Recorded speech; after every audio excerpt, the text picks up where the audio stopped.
You may not recognize Green's Bakery by name, but peek into the baked goods aisle of your local Whole Foods or Wegmans, and you will see this.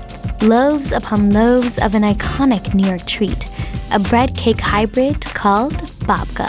That's the last babka. They got the last babka. I know. They're going in first with the last babka. That was our babka. You can't beat a babka. We had that babka.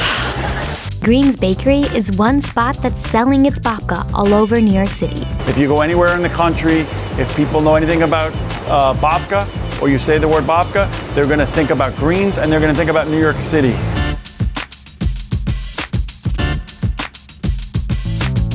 Green's Bakery is a third-generation family-run business based in Brooklyn. It's actually New York's biggest babka wholesaler, and it sells its legendary babka to some of the most iconic delis and markets in the city, some who replace Green's packaging with their own. Whether it has our name or not, you're going to find that it's Green's babka. So if you've ever bought a loaf of babka in New York City, there's a high chance it came from Green's. The 70-year-old business produces roughly 4,000 loaves a day, 6 days a week.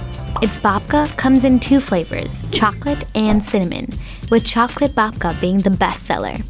From a basement kitchen to a factory, we're here in Brooklyn to get a behind-the-scenes look at how Green's Bakery turned its babka into a legendary institution. Green's Bakery was born from the traditional recipes of Chana Green, a Holocaust survivor who came to the United States from Hungary after World War II. When she brought her family to the U.S. in 1948, her sweet, braided babka recipe also came in tow. Chana Green started off making babka for just friends and family when she first moved to the Lower East Side. Then, Green began selling her treat at her son-in-law's restaurant called Green & Ackerman in Williamsburg in 1980 as a dessert called kokosh cake. Customers and neighbors fell in love with her cake, requesting it nonstop. She was not really thinking of it as a business, she was thinking of it as a way to help the people in the neighborhood and share her love. Her son would go to the local supermarket and take empty boxes and bring them back so she could deliver them to the people, and all of a sudden it became the basis and the format for a business model. After 10 years of fulfilling orders from the basement of the restaurant, Green's family decided to relocate to Brooklyn in 1991 and opened for business.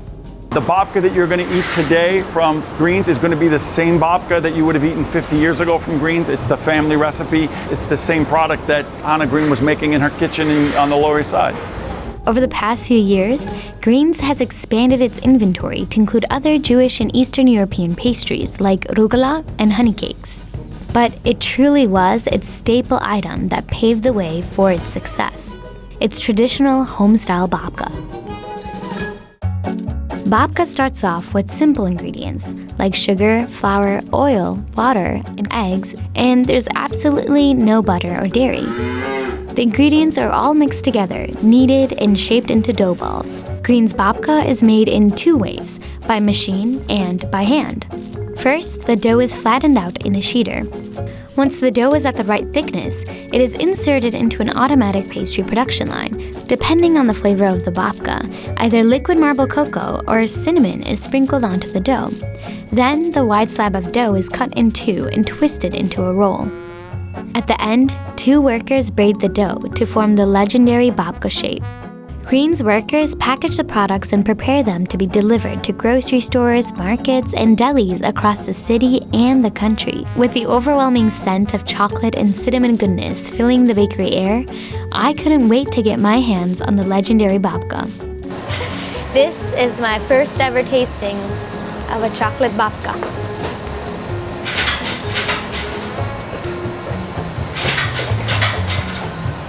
Now that's a beauty. You can taste the crispiness of the outside of the dough that has been baking in that really traditional oven back there. And then immediately you're hit with the chocolate.